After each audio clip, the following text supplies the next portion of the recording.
Fala galera, aqui é Jeff Pessoa do canal Pensa com Gigantes e hoje eu vou deixar com vocês um trecho de uma aula que eu dei sobre a matéria Introdução à Teologia, onde eu iniciei fazendo uma comparação entre teologia e o primeiro mito da República de Platão, o Anel de Giges. O que é que eles têm a ver? Qual a relação entre o mito do Anel de Giges e a teologia? Como é que elas conversam? Ficou curioso? Fica até o final, assiste esse vídeo que você vai gostar muito dessa relação. Valeu!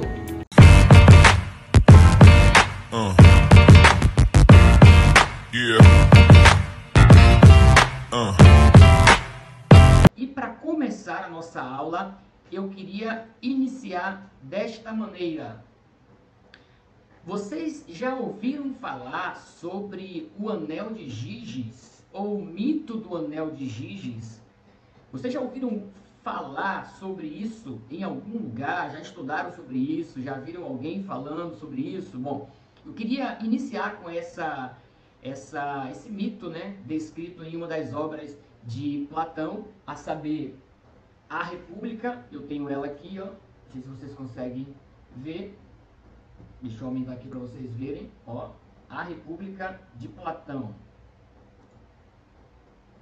Essa obra, ela é uma obra sensacional. Eu aconselho todos vocês a lerem. Mas hoje aqui eu queria utilizar sobre o mito do Anel de Giges. Essa obra de Platão tem 3 mitos. O mito mais conhecido é o mito da caverna de Platão, que é o segundo mito dessa obra. O primeiro mito que ele fala é o de Giges.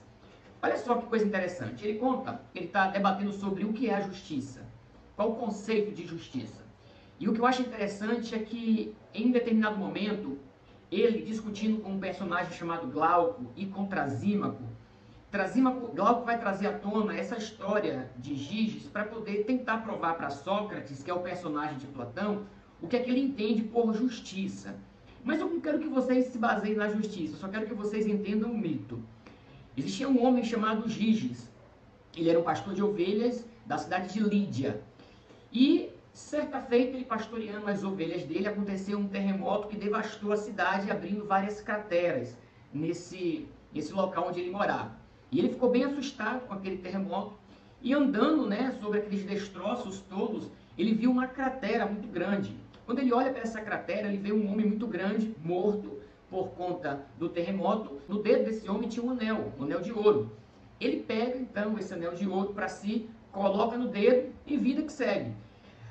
Existia mensalmente uma reunião entre os pastores para poder dar conta da quantidade de ovelhas que tinham. Se as ovelhas elas tinham se multiplicado, se houve perda nas ovelhas. Era uma reunião mensal que esses pastores tinham e Giges compareceu, como de costume, a essa reunião. Só que no meio dessa reunião, Giges, ele sem querer, girou o anel para a parte de dentro. Se você olhar para essa imagem aí da sua tela, você vai perceber que o anel tem essa parte do cristal, né? Que é a chamada pinça do anel. Então Platão diz que, na verdade quem fala isso é Glauco, né? Mas na obra de Platão diz que esse homem, esse Giges, ele vai girar a pinça para dentro da mão. E quando ele gira a pinça para dentro da mão, ele simplesmente desaparece, ele some, mediante a todos os pastores que ali estavam. E ele ouve os pastores começar a perguntar, mas cadê Giges? Cadê Giges? Onde é que ele está? Ele estava aqui agora. Onde é que ele foi? Ao passo que ele percebe que aquele anel fez com que ele, de alguma forma, desaparecesse. Quando ele colocou a pinça novamente para o lado de fora do seu dedo, ele reapareceu, as pessoas viram ele. O tempo passa, ele começa a fazer várias experiências para saber se realmente, sabe, aquele anel dava esse poder para ele, poder de desaparecer, e ao passo que ele desaparece, ninguém consegue vê-lo. Surge então a seguinte pergunta: continuo sendo um pastor honesto, justo, diante deste poder que eu tenho? Ou me corrompo utilizando este poder para fazer o mal?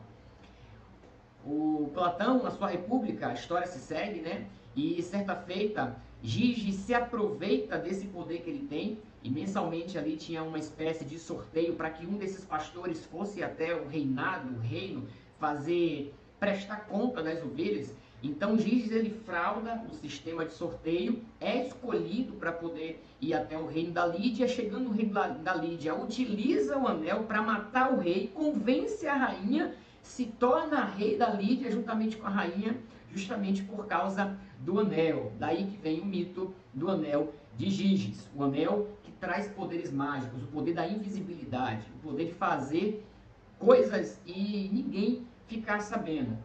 Agora, o que isso tem a ver com a teologia? O que isso tem a ver conosco, que a partir de agora estudaremos, né, essa matéria tão linda que é a teologia? Bom, imagine o poder da invisibilidade como o poder do conhecimento. Imagine que você tem o anel de Giges a partir de agora. Você está colocando esse anel no seu dedo a partir desse momento. Só que o poder que você tem não é o de ficar invisível, mas é o poder do conhecimento. E aí, a pergunta que fica da nossa reflexão: o que é que você vai fazer com esse conhecimento a partir de agora? Como é que você usará esse conhecimento a partir de agora? A favor ou contra quem você usará esse conhecimento? E por fim, onde é? Qual é o local, qual é o espaço geográfico em que você vai utilizar esse conhecimento? O que é que essa reflexão nos traz à tona, pessoal?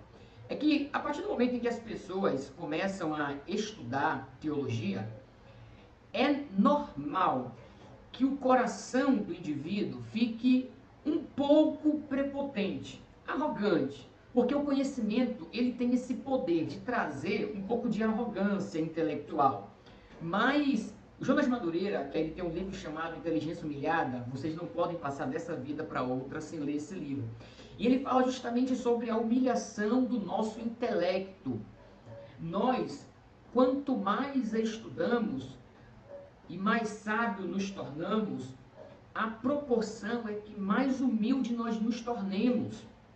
Porque o conhecimento que nós obtemos não é um conhecimento que deve morrer em nós mesmos ou para benefício próprio, mas é um conhecimento que deve ser passado para as pessoas. Eu tenho uma frase, eu digo sempre: conhecimento não é para ficar apreendido, o conhecimento é para ser reverberado, é para ser dito, é para ser propagado. Então, como é que vocês vão usar esse conhecimento? Eu lembro que quando eu comecei a fazer teologia, eu tive um motivo lógico, básico para fazer teologia. E o motivo não era somente ter conhecimento. Eu não concordava com muita coisa que eu via. Então, o que me impulsionou para fazer teologia era justamente ter conhecimento para bater de frente com o sistema. E hoje eu percebo que isso era um ato infantil da minha parte. Por que eu estou estudando teologia? Para que eu estou estudando? É para fazer maldade? É para começar a desmascarar os pastores? É para começar a fazer vídeos para o YouTube, para o Instagram, dizendo que fulano pregou errado, que Beltrano pregou errado? Não. Não é para isso que você está estudando teologia, tá bom? O poder do anel, do conhecimento que está a partir de agora em você, não te dá autonomia para você fazer isso. O poder do anel é para que você possa, a partir de hoje, ensinar. Nem que seja para dizer que outras pessoas cometeram um equívoco e tal, mas de forma educada, tá bom? Então fique com essa reflexão, depois meditem um pouco sobre mais esse mito, né, que eu acho interessante. O que é que você vai fazer com o poder do conhecimento a partir de agora? Beleza? E não se esqueça, tá? Se inscreva no nosso canal, ative o sininho, dê like nesse vídeo, compartilha para o máximo de pessoas que você puder e deixa lá seus comentários acerca do vídeo.